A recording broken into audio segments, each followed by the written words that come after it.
Good day, folks. Some people are just starting to follow me and they haven't been here from the beginning, so there's a lot of concepts when I'm talking about the one wire system. All of a sudden, especially if you've all been trained with a closed loop system, it's all like garbage to them because they don't understand. And obviously, I think it's time for me to take a step backwards and introduce these concepts from the beginning.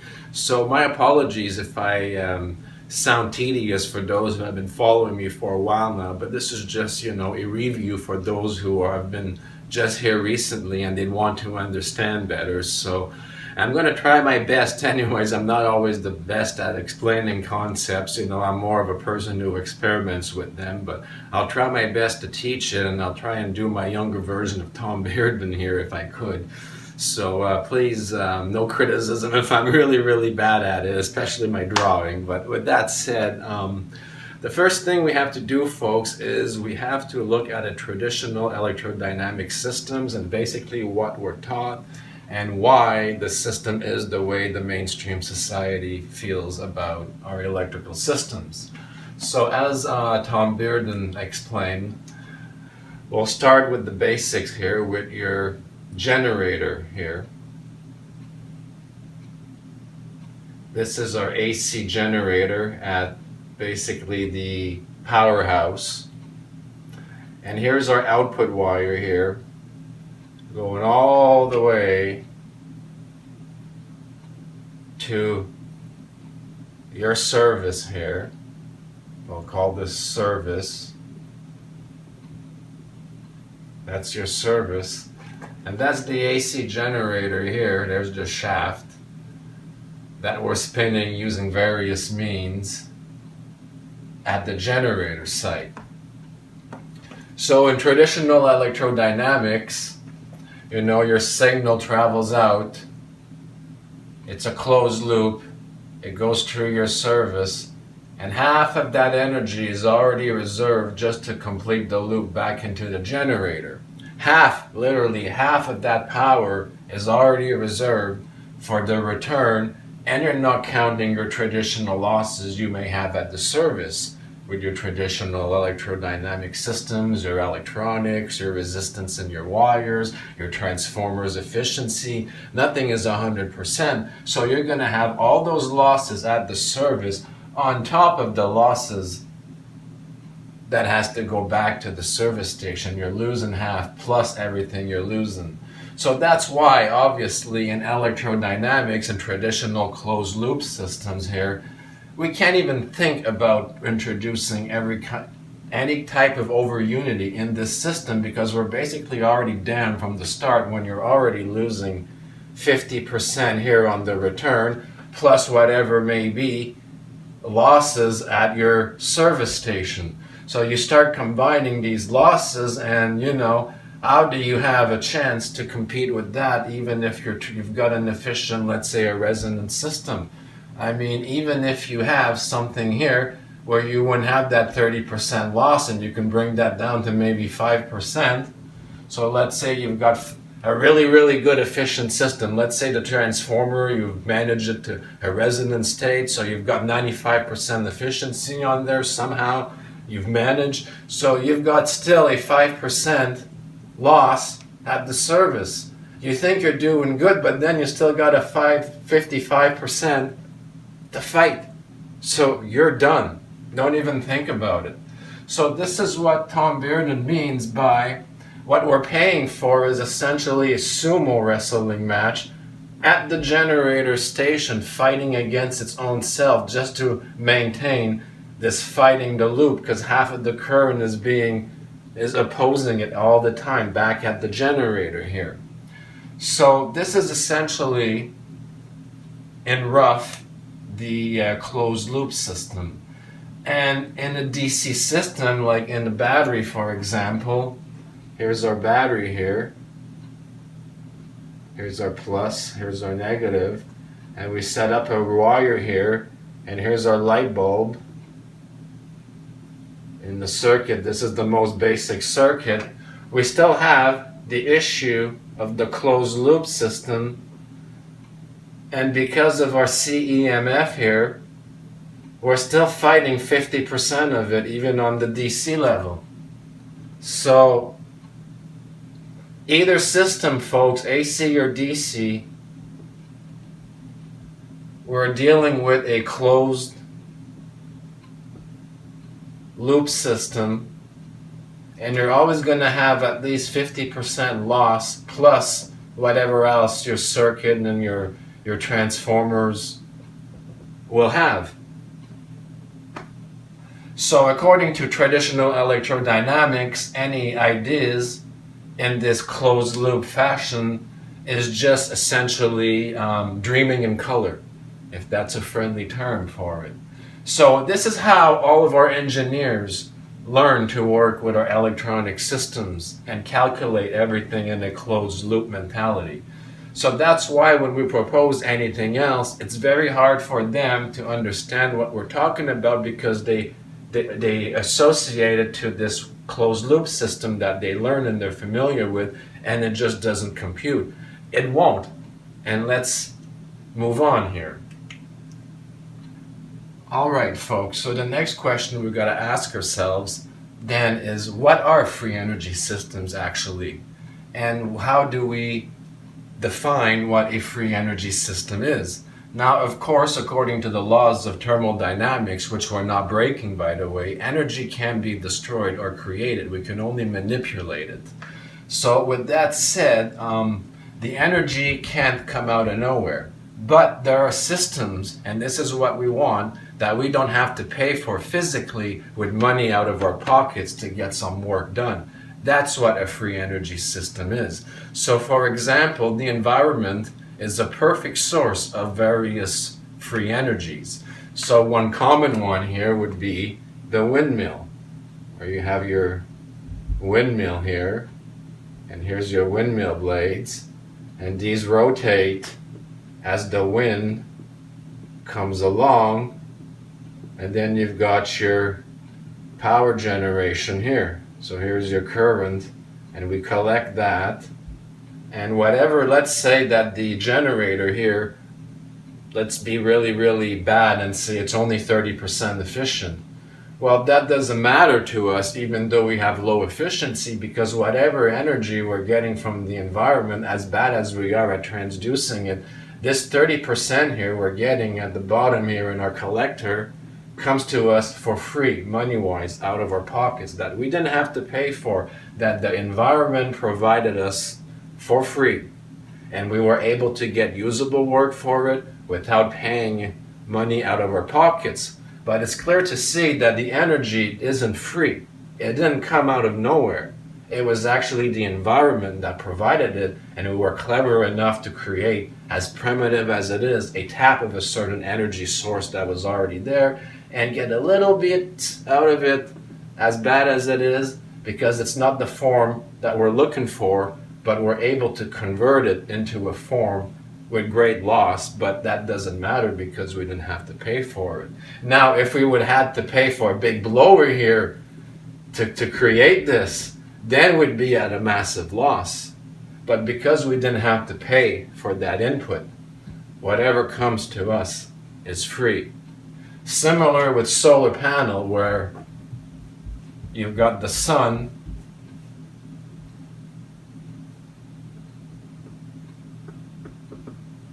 and you've got your panels here, which are all getting the radiant sun energy and converting that back to usable electricity. Now, we all know that solar cells are, again, something very inefficient. If you're doing maybe 30%, you're like doing super awesome. And of course, because the energy from the sun is free to us, whatever we get here in output is free. But it didn't come from not anything. We used the power of the sun, an inefficient but good system that doesn't cost us anything. We just had to build it once, obviously, but the point is it will forever keep giving us a supply as long as it has its trigger. Now, if we were to have to put a big spotlight on there instead, and paid to energize this, at 100 volts and 25 amps, now we really are in trouble because we have to pay a lot, plus that 30% loss, we're never going to make it.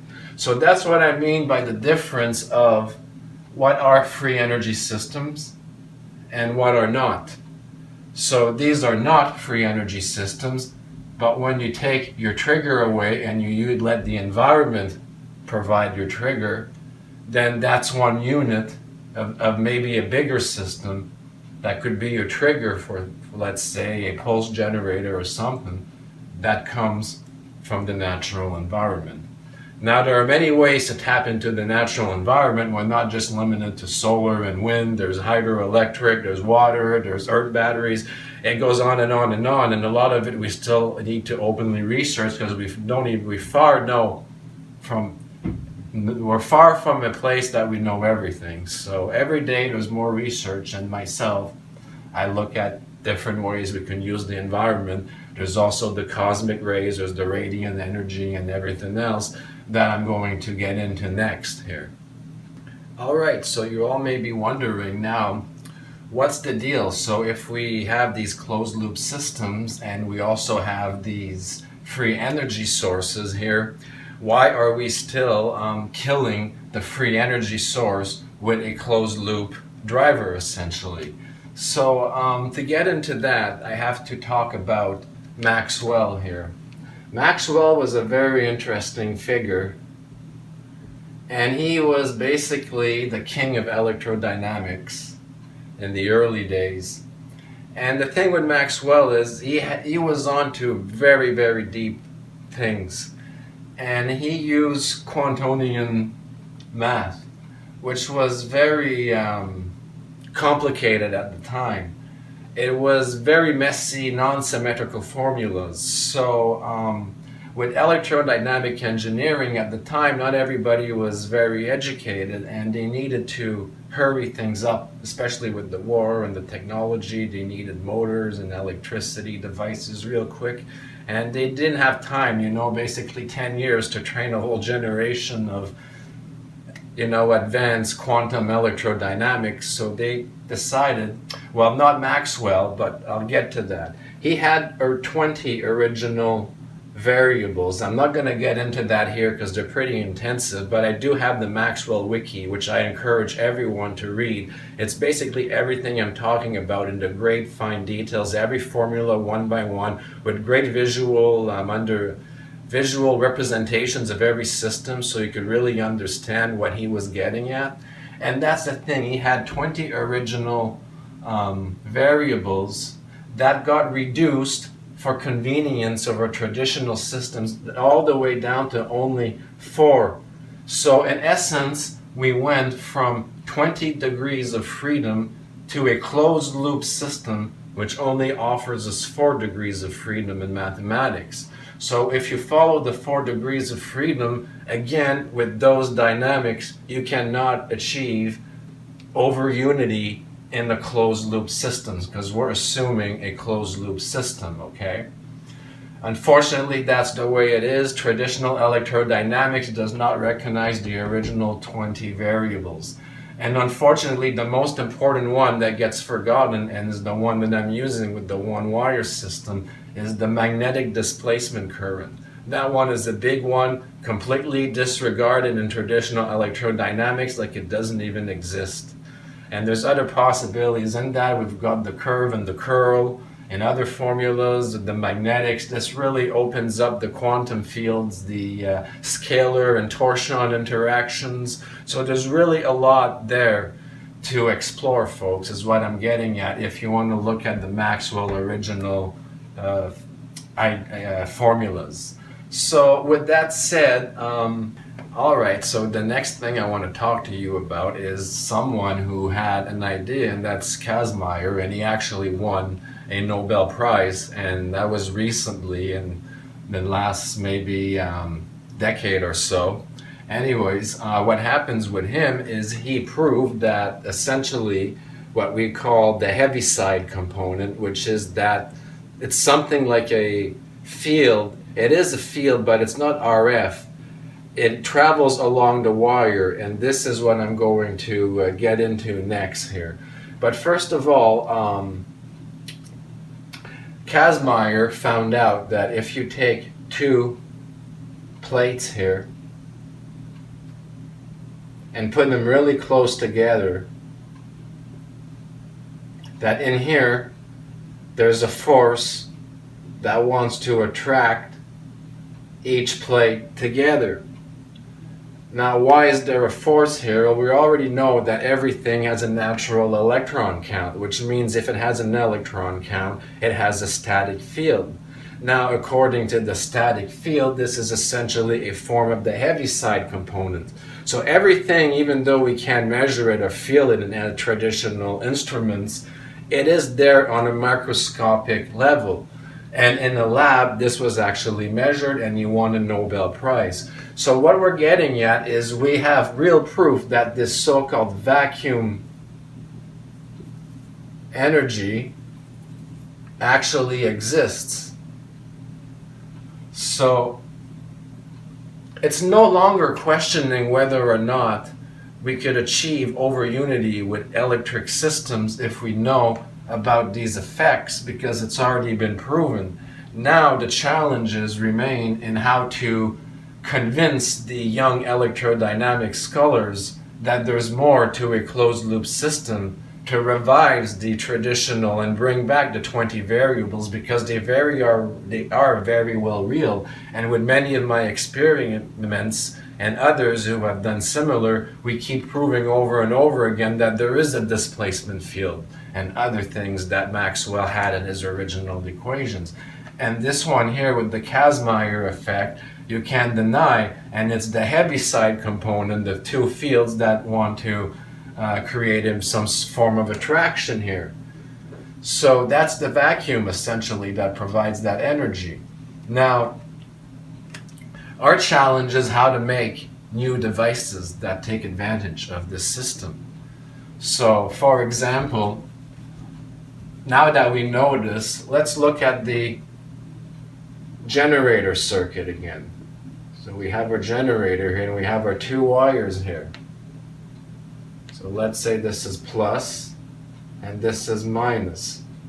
Now we know now from the Heaviside component we have this thing that shadows the wire here. It's like a glare, a glow that goes all along the wire here. And this glow is somewhat radiant, okay? And this is the Heaviside component along the wire. It's kind of like a static field, and it's something we don't even measure or consider in traditional electrodynamics, folks. But what's the interesting part of this field is if we don't close the loop here, this field is infinite and forever replenishes itself at every area along that wire, and it's the vacuum, or in other words, the environment, that provides you with that consistent regauging. So back to what I was saying, energy can't be destroyed or created, but this is a natural interaction with the environment in any electrical systems that we're completely throwing out the window. And there's your source of energy right there that the environment can provide you, and all you need is a teeny bitsy trigger. You don't even need to close the loop, and you've got yourself your field that's forever replenished, as long as you don't close that loop. Now the challenge remains, okay, so how do we build electrical circuits and keep the loop open? Well, folks, that's the active research that I'm doing right now. And this is what I talk about when I say, for example,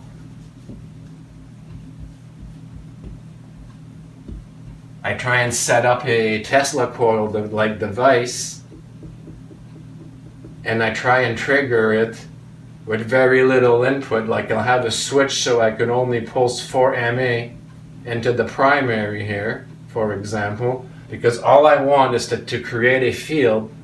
And there's your Tesla coil capacitor here, and this top here is your one wire system, which could be a big plate, a thick wire, anything that I've demonstrated in some of my circuits. And as long as you don't close this loop here, You can have one wire, two diode taps, another one here, another one there, another one here, and these all give you plus minus, plus minus, plus minus. These could all have their own capacitor here, charging up strictly from the heavy side component, the strong field that's being built here. And again, you're not closing your loop, you're not stressing your input. By this system here does not introduce that CEMF, which is the force that opposes a closed loop. It eliminates all that. So remember that 50% I was talking about? With the one wire system, this goes out the door now. So suddenly, oh my goodness, if we do have an efficient system, let's say, we're all going to lose in electrodynamics. But if we're really good and we have a good resonance, we do know that if we tune with resonance and we get, let's say, you know, we can get 90% efficiency. Well, that's really good, because now all we need is an extra 10%, folks, from the environment, let's say, which would be the heavy side component. And if we have enough taps here, we could easily make up for that 10% or more. Let's say we're getting 20%, then all of a sudden we've got a system with 110% efficiency in relative to the input. But the energy didn't come from nowhere, folks. We just figured out a clever way to trigger the heavy side component with using very little current input, and the environment, the vacuum, is what keeps maintaining that field that we're forever tapping and dumping capacitors, and those could all chain up and you get real amps, a second discharge, which can be converted back to regular energy into storage batteries or whatever. So your plus and your minus in your 12-volt batteries, and your input trigger is basically nothing. But this is just one mechanism, folks. So this is where I'm at, where I'm building multiple tubes, multiple layers, and keeping the loop open. And this is basically the philosophy of, we want to keep the loop open, because by keeping the loop open, we eliminate the CEMF of the system, which gives us a minor, you know, no more 50, you know, like I said here. Now it's possible to what looks like over unity to us, because we didn't have to pay out of our own pocket to get that output. But the energy still came from somewhere. And as crappy of a system as we have, pardon the language, with the dumping mechanism, whatever extra we get, we only need 10% to make up for it, because we have such an efficient system, because we're not closing the loop. Just by losing the CEMF opens up a whole new door of possibilities here. And if you understand how to interact with the vacuum, it's just coming up with better systems like this that take advantage of the system with resonance or whatever, capacitive plates, whatever, more stages, multiplication stages with more diodes, dumping, whatever. So this is what I'm researching right now, and this is what I'm trying to forever refine and make it more into a mainstream concept. So this is where I'm at right now with my research, and basically Tom Bearden gave us a really good kick in the right direction. So I hope that this sort of clarifies those people who have been recently new subscribers wondering, completely lost when I'm talking about a one-wire system with two diodes. So hopefully you'll understand the underlying reasons why it's very important to keep that loop open. And as to why in traditional electrodynamics it's not accounted for, so people who have studied this, who have spent years in university, will flat out laugh and troll my one-wire posts, because according to them, there's no such thing as magnetic displacement current. So with that said, folks, I'm looking forward to your comments. I hope I clarified some topics. Again, I'm sorry my drawing is really bad, but I'm not the best at these information videos, but I try my best, folks. And have yourselves all a wonderful day, evening, whatever it is.